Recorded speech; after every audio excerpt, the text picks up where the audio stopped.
ছেলে মারা গেছে। ও বুড়ো শ্বাসকষ্ট। আচ্ছা, এখন আপনি কি আজকে খাওয়া দাওয়া করছেন? আমি খাইছি সকালে ভাত ছিল খাইছি। তো কালকে ঈদের জন্য কোনো কেনাকাটা করছেন নি? না কোনো কি কথা খাইবেন? ঈদের কোনো ব্যবস্থা থাকছে করছেন না?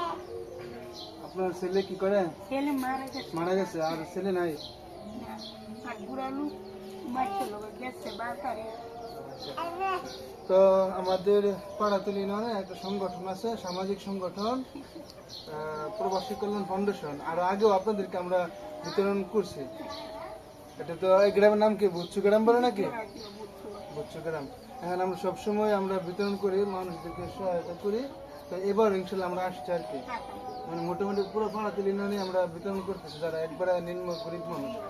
তো নেন আপনার জন্য একবারে আমরা ঈদ উপহার নিয়ে আসলাম আপনাদের জন্য। আপনাকে দোয়া করেন সকল প্রবাসীদের জন্য, প্রবাসী কল্যাণ ফাউন্ডেশনের সাথে যারা সংযুক্ত সবার জন্য দোয়া করবেন। হ্যাঁ, ঠিক আছে, আসসালামু আলাইকুম।